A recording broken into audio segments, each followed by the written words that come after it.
বেহুলা একই আমাকে আমাকে বেহুলা বেহুলা বলে ডাকছো সত্য বলছো সময় তুমি ধুলা খেলা করছো আর কাঁদছো কেন মা? তুমি কে মা আমাকে চিনতে পারিসনি মা? একটিবার নজর করে দেখ আমি কে। কে মা তুমি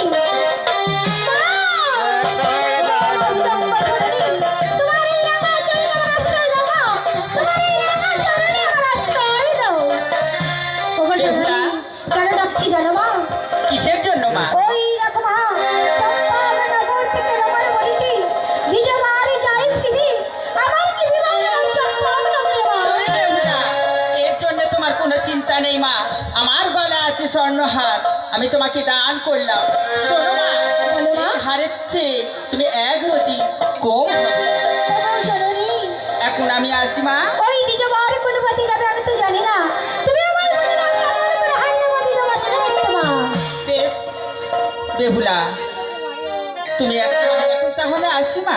আমার তুমি প্রাণ ভরে আশীর্বাদ করো মা আমি যেন এই হাসে দিনে আমার হস্তে দিতে মা আমি যেন এই হাসে দিনে আমার আশীর্বাদ করি বেহুলা, তোমার মনোবাসনা পূর্ণ হোক, তোমার মনের বাসনা পূর্ণ হোক, তোমার মনোবাসনা পূর্ণ হোক।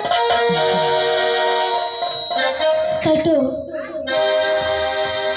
আমি হাসে দিনে আমার হস্তে দেবো বত মাঝে খুলে দিলাম আমি দেখে দিলে বার করে বাতি না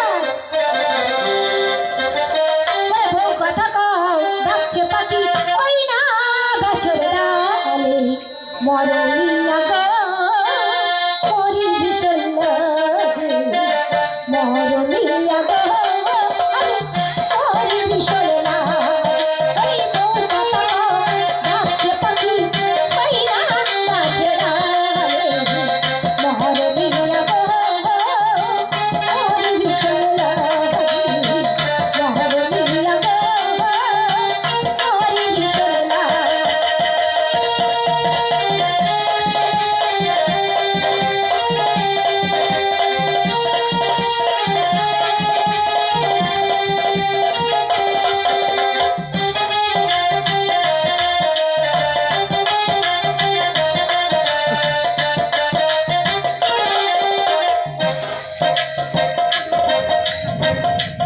কে মা তুই এরকম পথ মাঝে নাচতে যাচ্ছ খুব ভালো নাচতে কি আছে? তুমি কে আমি ঘটক দিয়ে যাবো হতো কি দেবো না মরতে যাচ্ছি কেন আর বলো না গেছিলাম ওই অহংকারী রাজা সেই সাহেবের কাছে সেই সাহেবের রাজা তার কন্যার জন্য স্বর্ণ চেয়েছে আগে স্বর্ণ কোথায় পাবো তাই আমি মরতে যাচ্ছি মধ্যে কি হলো কেন সামনে আমি একটুখানি মেয়ে একটুখানি মেয়ে ফটো ফটো ফুটু ফুটু ফুটু ফুটু গল্প কি হলো ও যেন স্বর্ণ চাষ করে এই স্বর্ণ স্বর্ণ চাষ করবো কেন তাহলে আমার গলার হার হ্যাঁ এই হাত এক ভরির ওজন আছে হ্যাঁ হারের চাই হাত আমাকে মিথ্যা কথা বলতে আছে আমি মিথ্যা কথা বলছি হ্যাঁ তুমি এই স্বর্ণ ধরে দেখো সেই বেগুলার জন্য হবে কিনা আমি ঠকবো না তো না তো দেখি কি দেখি হাত শক্ত করে ধরো হ্যাঁ ভালো করে ধরো হ্যাঁ। ধরবে তো হ্যাঁ। ধরো এ দেয় না দেয় না বলে পড়ে যাচ্ছে হ্যাঁ দ্বিজবর হ্যাঁ ভক্তি ভাবে হাসতে করে ধরো ফুলের মতো রুজে নিয়ে যাবে রাজমহল মা ভর্তি করে আমার যাক আমরা তো মহারাজের কাছে সত্যি তো আরো স্বর্ণ তো আচ্ছা মা তুমি এত বড় যে উপকার করেছো তুমি বলো তোমার সত্য পরিচয়টা তোমার কি ওগো দ্বিজবর আজ তুমি আমার প্রাণ ভরে আশীর্বাদ করো পরে জানবে আমি তোমাদের কে হব তাই আশীর্বাদ করি মা তোর মনোবাসনা পূর্ণ হোক তোর মনোবাসনা পূর্ণ হোক তোর মনোবাসনা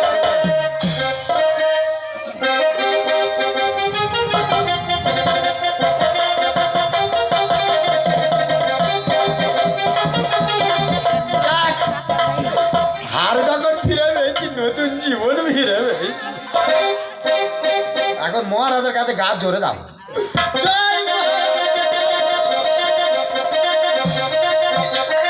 তাই কি করিব চিন্তা জানি না আমার কন্যা বেহুলাকে আমি কোথায় করবো যাই হোক, যাই হোক, যাই হোক।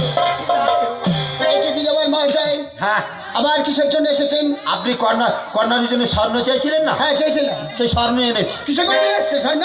কেন পাগড়ে ধরে? দ্বিজবার মহাশয়, হ্যাঁ। একটা ইয়ার কি সময় থাকে? কেন মহারাজ? আপনি আমার সঙ্গে বটকানা করতে এসছেন। আমি এনেছি তাই বলেছি। আমার বেহুলার জন্য স্বর্ণ আপনি পকেটে করে এনেছেন? হ্যাঁ। এখান থেকে আপনার স্বপ্ন।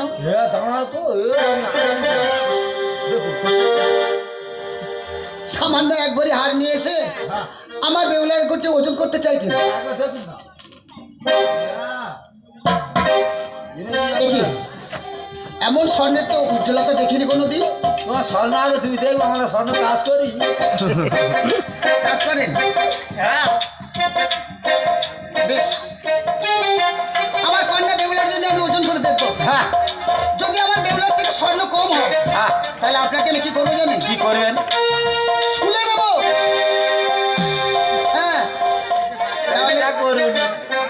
আর যদি বেশি হয় তাহলে আমার কন্যাকে আপনাদের রাজপ্রাসাদে পুত্রবধূ করে পাঠাবো। ঠিক আছে, নিয়ে আসি নীতির ওজন করুন। এই কে আছিস? আমার কন্যা বেহুলাকে এখানে পাঠিয়ে দাও তো। বেহুলা, বেহুলা। বাবা পঞ্চনন্দ বাবা, আমি ডেকেছি।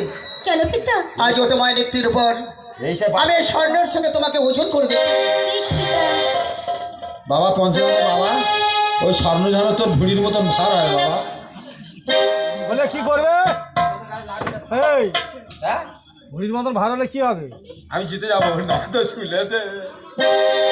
ও মা সকালে তোর একটু সাইড দে। ওকে আমার রাজ্যের সভা সরকার কমলি খুঁজো সবাই এখানে উপস্থিত আছেন। দেখুন তো, একদিকে স্বর্ণ, অপরদিকে আমার কন্যা বেহুলা। কোন দিকে সব টানছে? স্বর্ণ বেশি হচ্ছে না বেহুলা বেশি হচ্ছে?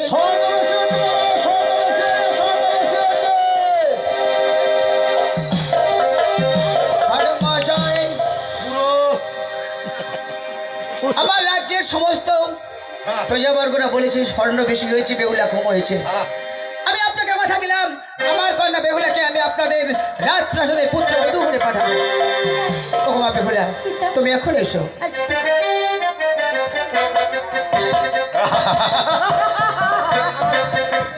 মহারাজ বলুন। আপনার বোন ছিল আপনার কন্যার জন্য স্বর্ণ নেবে, হ্যাঁ, নিয়েছেন স্বর্ণ, পেয়েছি। কিন্তু আমাদের মহারাজের যে একটি বোন আছে, কি কোন? এই বস্ত্র ধরুন। এটা হলো পঞ্চকুড়ি লেহের কলাই। এই পঁয়ত্রিশ লেয়ার গলে কি হবে? এই পঞ্চকুড়ি লেহের কলাই আপনার কন্যা যদি অনেক বেশি অন্ধন করতে পারে তাহলে আমরা পুত্রবধূ করে নিয়ে যাবো। অসম্ভব। কোনো অসম্ভব না। এই পঞ্চগুলি লেহের কলায় কেউ কোনোদিন অন্যান্য রন্ধন করতে পারেনি। আর আমার কন্যা বেহুলা এই পঞ্চগুলি লেহের কলায় অন্যান্য রন্ধন করতে পারবে না। কেন পারবে না মহারাজ? আপনার কন্যা যদি সতী মায়ের সতী কন্যা হয়ে থাকে পারবে এই পঞ্চকুড়ি লেহের কলাই অন্যান্য সিদ্ধ করতে, আর যদি অসতী মায়ের অসতী কন্যা হয়ে থাকে পারবে না পঞ্চকুড়ি লেহের কলাই অন্যান্য সিদ্ধ করতে। দ্বিজবার মহাশয়, মহারাজ আপনি আমাকে যে কথা শোনালেন বেশ। আমার স্ত্রী অবলা যদি সতী হয়ে থাকে, তার কন্যা বেহুলা যদি সতী হয়ে থাকে, তাহলে সতী মায়ের সতী কন্যা এই পঞ্চগুলি লেহের কলায় অন্যান্য রন্ধন করে দেবে। বেশ, আমি তাই করবো। বেশ মহারাজ, আমি এক সপ্তাহকাল বাদে এসে আমি ওই স্বর্ণ পঞ্চকুড়ি লেহের কলাই আমি নিয়ে আসুন, আসি মহারাজ। আসুন। নমস্কার। অমলা, অমলা, একবার তোরা করে এসো। অমলা, তোরা করে এসো। ও গো অমলা, আমাকে দেখছেন মা? হ্যাঁ তোমায় ডেকেছি। কিসের জন্য? কেন জানো না? তুমি না তোমার কন্যার জন্য স্বর্ণ চেয়েছিলে? হ্যাঁ মহারাজ। এই নাও, এই নাও অমলা, তোমার সেই কন্যার জন্য স্বর্ণ। মহারাজ, এ আপনি কি বলছেন মহারাজ? যা সত্য আমি তাই বলছি। এই আমার কথা বিশ্বাস না হয় আমার এই প্রজাবর্গ সবার কাছ থেকে শুনে নাও। ওই একবারই স্বর্ণহারের থেকে তোমার কন্যা বেহুলাকে এক রতি কম হয়েছে।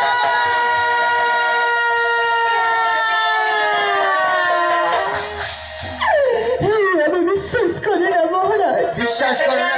আমাদের কথা কেন কি স্বর্ণ কম হয়েছে? আমার আমার কথা যদি বিশ্বাস হয়, সম্মুখে দাঁড়িয়ে আছে তোমার কন্যা বেহুলা, তাকে জিজ্ঞাসা করে দেখো না। বলে মা, তুই কি একটু একটু কম হয়েছিস মা? সত্যি মা,